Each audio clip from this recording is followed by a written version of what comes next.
Zikir itu intinya satu, Allah.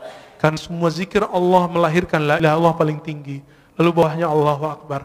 Lalu bawahnya Subhanallah. Lalu bawahnya Alhamdulillah. Lalu di bawahnya la haula wa quwwata illa billah. Semuanya Allah, Allah, Allah. Maka kalau zikir nggak ada Allahnya, zikirnya hampa. Maka mulai dari zikir kolbu, insya Allah kolbunya selamat. Nanti Bapak bisa nangis, Pak. Ya, munculkan dulu zikir kolbunya, baru kita. Nah, inilah ayat pertama. Iqra bismi rabbik. Bacalah nama Rabbmu. Gimana lagi setelah ditiup? Tutup dengan salawat. Allahumma salli ala Sayyidina Muhammad wa ala ali Sayyidina Muhammad. Lalu minta doa, ya Allah, berkahi ayat ini, jadikan dia obat untuk tubuhku, badanku.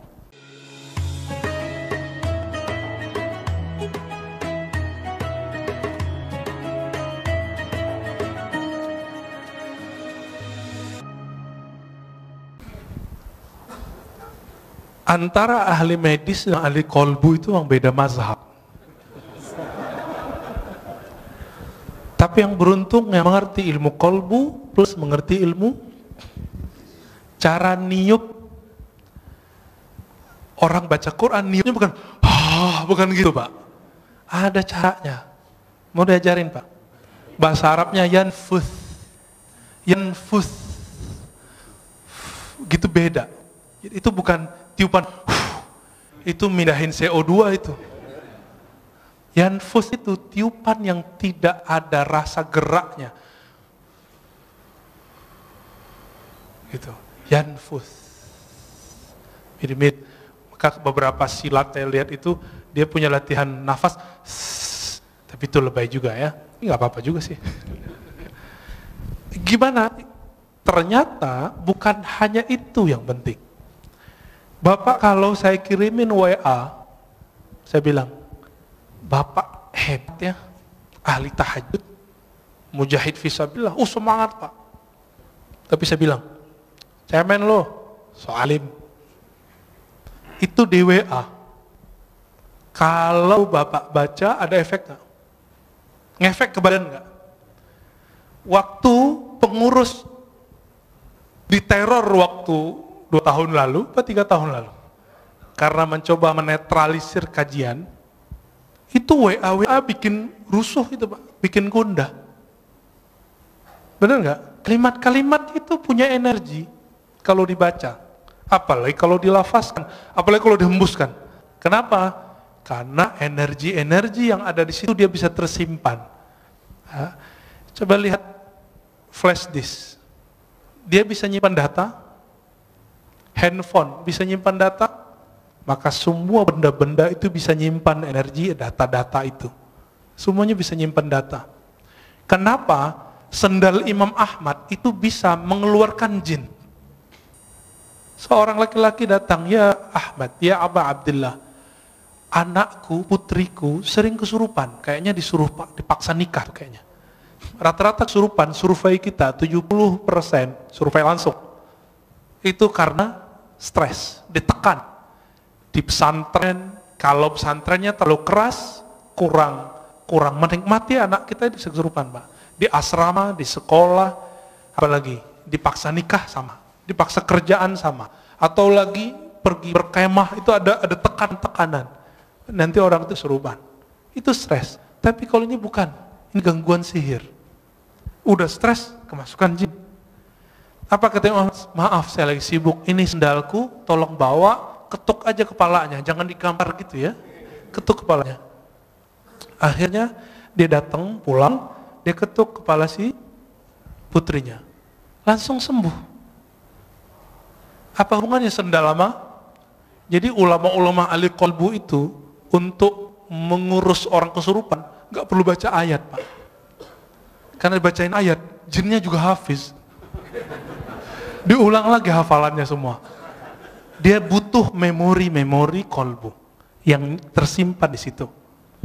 Maka caranya bukan dihembus, gitu Pak ya, ditiup. Ini saya tunjukin. Kita baca misalnya, Bismillahirrahmanirrahim. Gitu aja. Dia cuma transfer data aja. Data kalimat Al-Fatihah dipindahin ke situ. Diiktikadkan, ya Allah, tolong turunkan keberkahan Fatihah ke Abu Sa'id Al-Khudri udah bertahun-tahun diajarkan Al-Fatihah oleh Nabi. Tapi satu kali sebelum pulang, Nabi panggil, ya Abu Sa'id, nanti sebelum pulang kamu temuin saya. Karena dia punya bakat ngobatin. Gak semua orang punya bakat ngobatin, Pak. Jadi Bapak ini kalau gak punya bakat ngobatin, walaupun hafiz Quran, apalagi cuma hafil qul huwallahu ahad, jangan coba-coba ngeruqyah. Abu Sa'id orangnya berani, nekatan orangnya. Apa kata Nabi? Nih, saya kasih kamu hadiah. Ditunggu-tunggu ternyata yang dibaca Nabi apa? Al-Fatihah. Tapi baca Fatihahnya beda zauknya, beda waridnya, beda ahwalnya ketika baca Fatihah saat sholat. Saat sholat baca Fatihah itu isinya adalah khudu, kerendahan kolbu. Di saat ini ada zikir obat di situ. Muncul sebuah riwayat hadis dhaif. Al-Fatihah shifa'un min kulli da'. Fatihah itu obat segala penyakit. Hadis dhaif, tapi Imam Ibnu Qayyim, murid Ibnu Taimiyah, Imam Salafi mengatakan apa? Ini mujarab. Fatihah itu mujarab. Benar Pak, mujarab Pak. Cobain aja Pak. Terus gimana lagi setelah ditiup? Tutup dengan salawat Allahumma shalli ala Sayyidina Muhammad wa ala ali Sayyidina Muhammad. Lalu minta doa, ya Allah, berkahi air ini, jadikan dia obat untuk tubuhku, badanku. Gitu Pak. Jadi jangan pindahin CO2-nya. Oke? Ya. Yang kedua, satu lagi aja. Tambuh. Tambuh cia. Ya. Begini Ustaz. Jadi di dalam kita menetralisir diri ini, kami sering praktik bahwa menangis itu adalah lambang kecengengan. Jadi kami berusaha untuk tidak menjadi orang cengeng bagaimanapun perasaan, untuk berusaha tidak menangis. Sehingga memang sulit untuk menangis. Sedangkan dikatakan kamu membaca Al-Quran itu, cobalah menangis. Kalaupun tidak bisa menangis, berpura-pura menangis. Nah, kontradiksi lagi. Bagaimana Ustaz? Makasih. Hadis Iqra'ul Quran wabku alaihi fa illam tabku fatabaku. Itu hadisnya dhaif tapi boleh diamalkan. Bacalah Quran, menangislah. Jika kamu tidak sanggup menangis, maka kenapa susah nangis? Karena nggak pakai kolbu. Coba urus dulu kolbunya. Nanti Pak, kami 40 hari, saya cuma diizinkan sebelum maghrib baca Quran sama guru saya. Kamu obatnya sekarang kolbu dulu. Fatihahnya ayat yang lain nanti aja dulu. Dosisnya nanti. Maka saya dulu waktu umur 13 tahun, karena ada kewajiban sekolah harus hafal as-sajadah, sebelum maghrib saya baca as-sajadah, baca aja. Tahu-tahu 40 hari udah hafal. Ketika selesai 40 hari, selesai zikir kolbu, saya baca Quran. Baru di Bismillahirrahmanirrahim, udah gak sanggup baca lagi.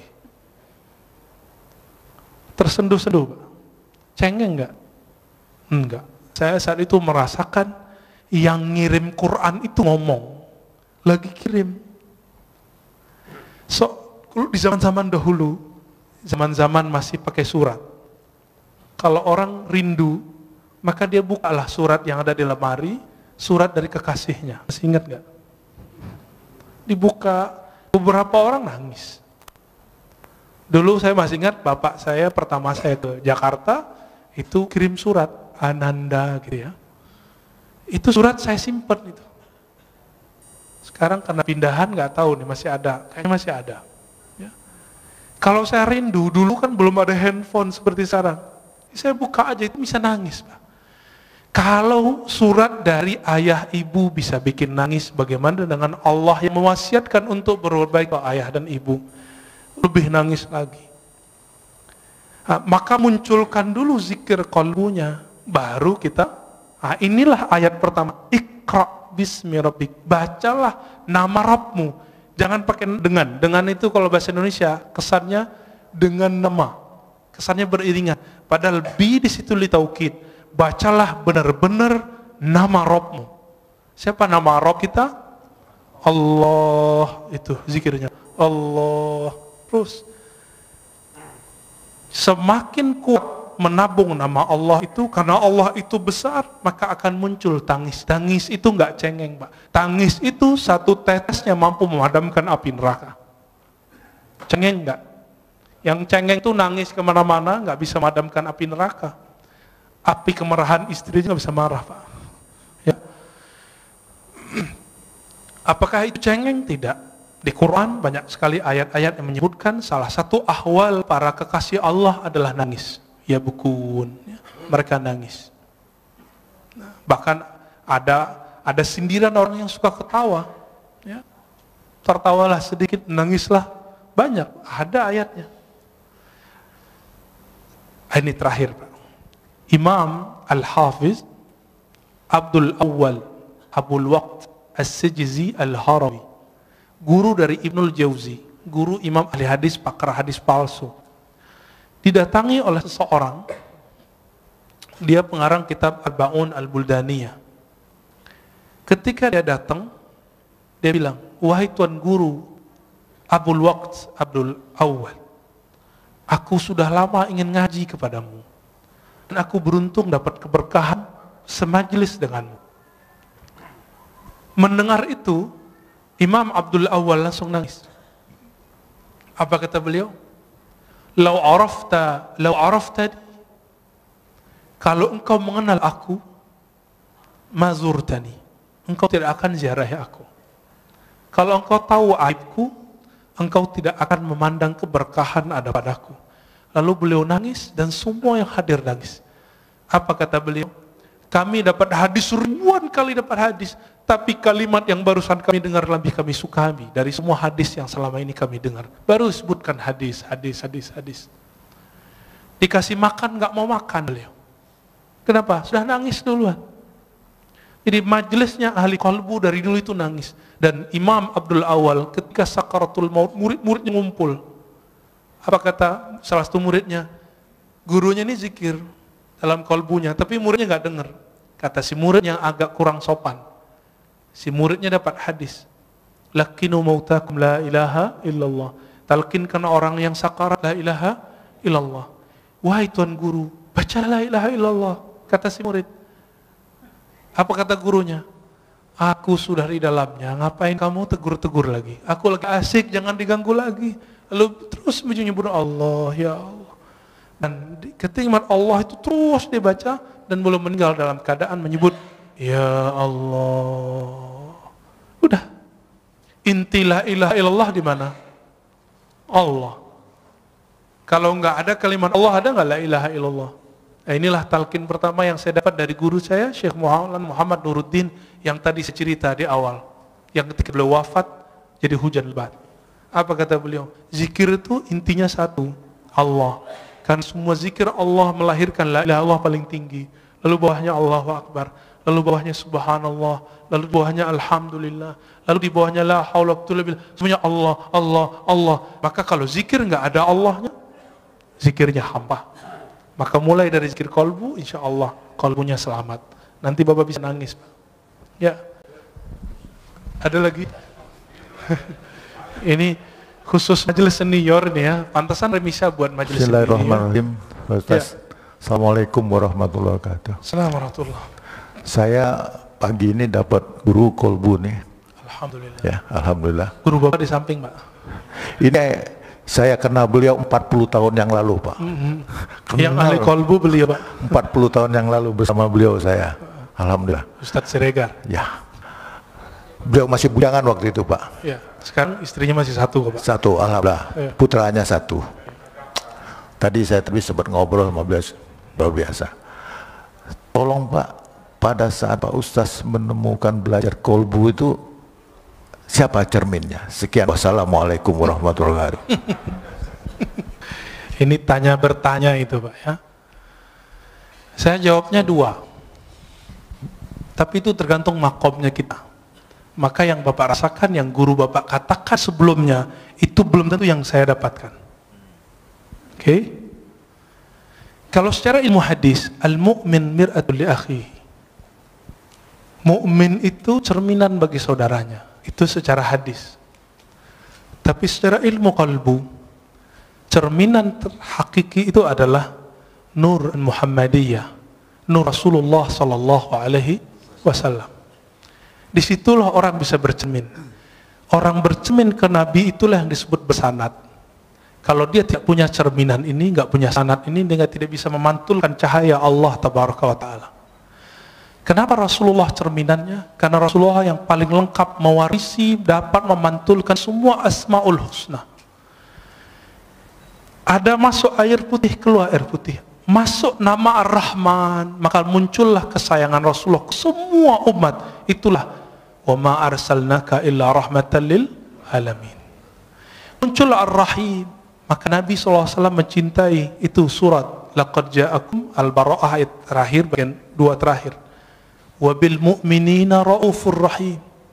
Wabil mu'minina ra'ufur rahim. Kawan hal-halaj, tapi beda mazhab, beda tariqah. Namanya Imam Ash-Shibli. Beliau itu ketika wafat dapat kabar dari seseorang. Seseorang ini memuliakan imam ini. Lalu ditanya, dalam mimpi orang ini bertemu Rasulullah. Wahai Rasulullah, kenapa engkau memuliakan si Shibli? Apa jawaban Rasulullah dalam mimpinya? Bagaimana aku tidak memuliakannya? Dia telah menjadikan aku cerminannya. Setiap selesai sholat dia berikan, laqad ja'akum rasulun min anfusikum azizun alaihi ma anittum harisun alaikum bil mu'minina raufur rahim. Allah sebut Nabi dengan namanya. Rauf itu nama Nabi, nama Allah. Rahim itu nama Allah. Allah jadikan Nabi itu jadi cerminnya. Maka siapa yang bercermin bersenat kepada Rasulullah, kalbunya bercahaya. Maka ketika orang sholat Allahu Akbar, dia harus bercermin Rasulullah di depannya. Tapi siapa yang bertemu Rasulullah? Yang bertemu Rasulullah roh. Karena roh kita belum hidup, kita butuh seorang mursyid yang menghidupkan, membangunkan. Hei, bangun kamu. Maka guru kita juga berguru. Dengan bersyukur, berterima kasih kepada guru, baru disebut berterima kasih kepada Allah Ta'ala. Maka ketika orang berguru, itu cara bercermin kepada Rasulullah Sallallahu Alaihi Wasallam. Itu yang saya dapatkan. Mungkin yang Bapak dapatkan, guru Bapak dapatkan beda, ya. Tapi kalau ilmunya dari Allah pasti sama. Pasti sama. Beda-beda ibarah. Ya, Ustaz, singkat aja. Okay. Assalamualaikum Ustaz. Terakhir Pak ya. Iya Ustaz. Ustaz, apakah betul Ustaz? Ya. Nabi Ibrahim alaihissalam itu dibakar. Kan sifat api itu diambil sama Allah menjadi dingin. Jadi pertanyaan saya ini Ustaz, betul nggak sih itu ibu-ibu yang sedang masak itu masakannya tidak ada matang karena sifat api ditarik sama Allah. Oke. Itu terima kasih Ustaz. Jangan dipakai lagi Pak ilmu itu ya. Jangan dipakai lagi zikir itu. Zikir itu kata Imam Abu Ali Ad-Daqqaq kasilah, seperti pisau, seperti senjata. Sampai di tangan wali jadi karamat, sampai di tangan fasik jadi sihir. Sama-sama zikir. Sama-sama zikir. Sampai dia orang nakal jadi pelet. Sampai dia orang tamak, maka waqiahnya bukan untuk ketemu Allah. Waqiahnya supaya ngumpulin harta. Dia rajin waqiah, rajin haji umrah. Sekarang umrah udah nggak boleh. Mau minta ke siapa lagi? Ini mau proyek nih, umrah dulu nih. Sekarang Allahnya nahan dulu. Gak usah khawatir ya. Kita sedih, tidak ada orang umrah. Dalam sejarah umat Islam itu udah biasa. Bedanya dulu kaum Tartar datang nyerang, nggak ada umrah, nggak ada haji. Kalau sekarang yang nyerang virus ya, corona. Dulu ada ta'ud namanya. Dan jadi ini bukan kejadian pertama, dan ini bukan pertanda kiamat sebentar lagi, tahun ini sudah keluar Dajjal, bukan ya, itu hoax itu. Kalau ya dari dulu dong keluar Dajjalnya. Majelis kita jangan dirusak oleh hadis-hadis palsu. Salah satu hadis palsu yang berkembang hari ini adalah kalau Ramadan hari Jumat maka terjadi dentuman 15 Ramadan, muncullah dukhan, nanti kekacauan di Arab. Arab itu udah kacau udah lama. Setelah Nabi wafat, para sahabat Khulafaur Rasyidin meninggal. Itu Arab sampai hari ini kacau.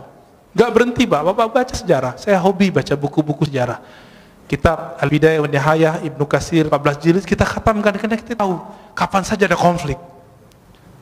Ibnu Khaldun, ya, Rihlah Ibnu Battuta, Tarikhul Islam Ibnu Zahabi sama menyebutkan tahun yang sama, gak beda.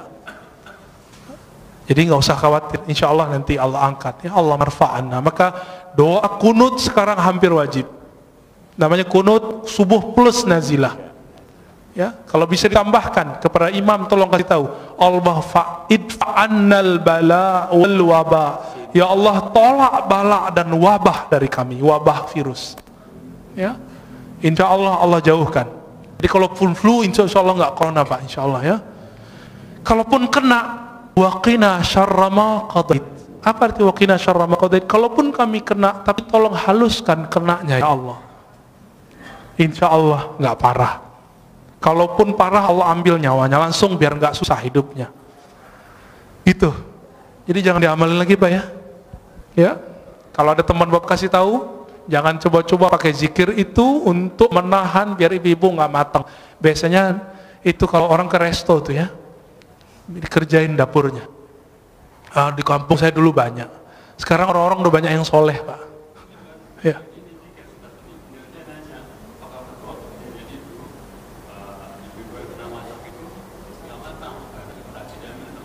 Oh enggak, itu mah ngakalin aja ya. Yang pasti di situ muncul kaidah Ahlussunnah. Apa kaidah dalam akidah Ahlussunnah? Api itu tidak membakar karena zatnya, tabiatnya. Karena hukum konstannya enggak. Tapi api itu membakar karena izin Allah. Apa kalimatnya? Ayatnya gimana Ustaz? Ya nar kuni bardan wa salaman ala Ibrahim.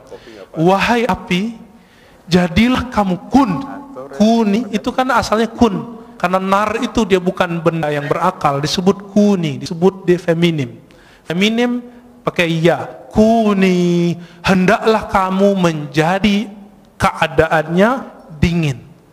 Maka kalau api selama ini panas itu karena Allah emang titahkan kamu bakar. Sampai sekarang di kampung kita masih banyak ilmu debus, nggak pakai sihir. Cuma pakai sholat 2 rakaat, zikir sesaat, mereka langsung nggak kebakar. Tapi kita cek di luar itu nggak bisa dia ya. Itu cuma karena dia zikir. Dia lagi ngamalin Bismillahirrahmanirrahim, ya duru, ingin bukti. Jadi dia lagi ngamalin ilmu Nabi Ibrahim. Ya Allah, saya pengen bukti kalau benar ayat ini, benar hadis ini, kalau siapa yang bersama Allah tidak ada yang menyakitinya, buktikan aku ambil api, jangan bakar diriku. Betul. Dan saya punya guru itu. Coba alhamdulillah ibu saya dulu larang. Almarhumah ibu saya mengatakan, kamu mau jadi apa? Gak usah belajar itu. Lalu ketemu guru kami yang lain, Maulana Kasril namanya, mau jadi emosional atau jadi penyabar? Saya jawab, ya penyabar lah. Kalau mau jadi penyabar, hindari ilmu-ilmu kebatinan, meskipun boleh secara hukum syariat. Maka saya nggak belajar ilmu-ilmu aneh Pak. Ini belajarnya ilmu silat lidah aja. Ya, jadi tidak benar semua api saat itu cuma satu api, tidak semua api. Ya, siapa juga yang masak saat itu? Ya, ya itu khayalan orang lagi mentafsir. Terakhir Pak Mirwan. Assalamualaikum warahmatullahi wabarakatuh. Assalamualaikum. Tadi Ustaz katakan Sayyidina Umar ya, minta kepada Bilal supaya azan mengingatkan kita kepada Rasulullah. Sallallahu alaihi wasallam. Kebetulan tadi juga imam kita Hasanuddin Sinaga jadi imam. Sinaga apa Siregar? Sinaga. Sinaga, sorry. Kita rindu suara beliau ini. Karena tahun 97 dulu beliau ini imam di sini. Alhamdulillah. Makanya kita rindu. Ini siapa yang bawa ini? Bang Adek tadi ya. Kalau bisa sering-sering Pak Bang Adek. Alhamdulillah. Yang kedua mengenai tunggu dulu. Alhamdulillah lupa. Iya. Tadi apa ya? Mengenai suluk tasawuf di kampung saya itu banyak Ustaz. Oh iya. Cuma kami dulu sebagai pemuda menganggap ini ilmu Apa ini? apa ini pelajarin ini.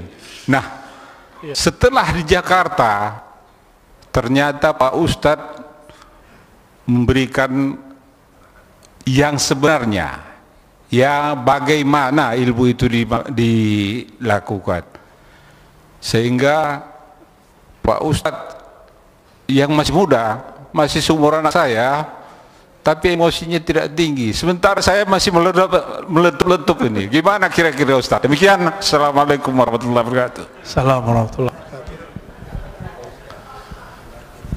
Betul, orang berguru, berlatih, bersanad, istiqomah, dia melewati umur fisiknya.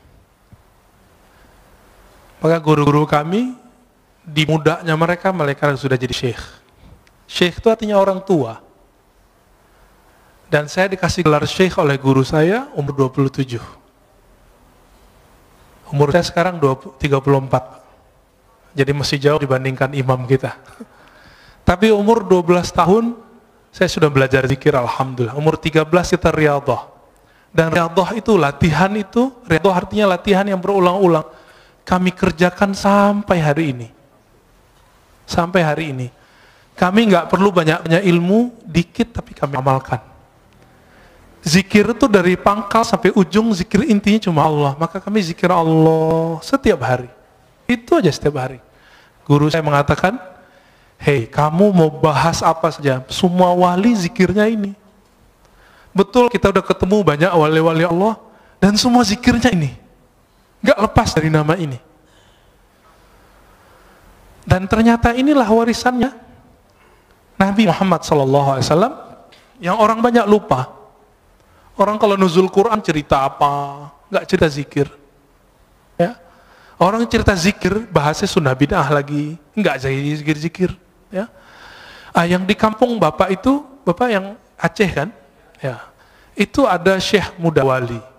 Syekh Muda itu gelar khas orang Sumatera Barat. Jadi orangnya masih muda, dia disebut Syekh, tapi muda. Maka disebut Syekh Muda. Syekh Muda Wali. Tapi tinggal di Aceh, orang Jamek, tamu orang Aceh. Tapi mereka entah lebih tua dari orang Aceh, Pak. Karena orang Aceh kan campuran. Ada yang India, Pakistan, bahkan macam-macam di situ. Arab apalagi. Jadi kalau orang Aceh rasis nggak boleh. Kenapa? Semua kita pendatang di tanah ini. Siapa yang tahu kita ini asli Jawa, Sunda, Padang, Kalimantan? Siapa yang tahu? Dicek genetiknya, ternyata wong Cino. Ya, ini matanya mata sipit-sipit semua. Tapi benci Cina kan aneh. Benci Arab, ternyata hidungnya ada sedikit Arabnya. Tuh. Jadi kita nggak boleh rasis. Nah, baca Al-Hujurat berkali-kali, lita'arafu. Nggak boleh di situ rasis. Bapak saudara maka Allah, Syekh Muda Wali itu dulu belajar ke Syekh Hashim Buayan. Seingat saya ya, beberapa syekh-syekh yang lain, kemudian langsung ngambil ke Jabal Abi Qubais di Mekah. Jadi dulu orang kalau mau suluk, itu itikafnya 40 hari. Di sekarang yang jadi istananya raja, keluarga-keluarga pangeran itu. Depan Masjidil Haram itu ada Jabal Abi Qubais. Dulu di situ mereka latihan zikir. Semua tarekat di situ. Terakhir yang masih mengijazahkan tarekat di sana, itu Syekh Muhammad Yasin Al-Fadani. Beliau menyimpan 66 tarekat. Bukan 40, 66 tarekat. Dan masing-masing tarekat beda suluk. Nah, kembali ke yang tadi, ini kesimpulan kajian tadi. Kenapa tarekat itu banyak? Karena rahasia datang ke kolbu itu beda-beda. Warisan yang dia dapat dari Nabi pun beda-beda. Tapi zikir yang paling tua yang kami tahu cuma 2. Subhanallah, Allah, la ilaha illallah. Itulah kata Nabi Musa. Nabi Musa mengatakan, ya, ini sebagai ikhtitam kita, ya Rob, ajarkan aku satu zikir yang spesial. Apa kata Allah? Qul la ilaha illallah. Lalu kata Nabi Musa, ya Allah, ini kan zikir semua orang zikir ini. Apa kata kata Allah Ta'ala? Hei Adam, hei Musa, inilah la ilaha illallah, zikir yang dipakai oleh hamba-hambaku yang spesial. Yang dari dulu Nabi Adam sampai ujung nanti, akhir kenabian, akhir kewalian, semuanya zikirnya la ilaha illallah. Maka dikatakan dalam hadis tentang Mahdi, setelah selesai Mahdi meninggal, Nabi Isa wafat, zaman berubah. Orang hanya tahu satu kalimat, mereka nggak tahu lagi sholat, haji, umrah udah nggak tahu. baru sepinya Masjidil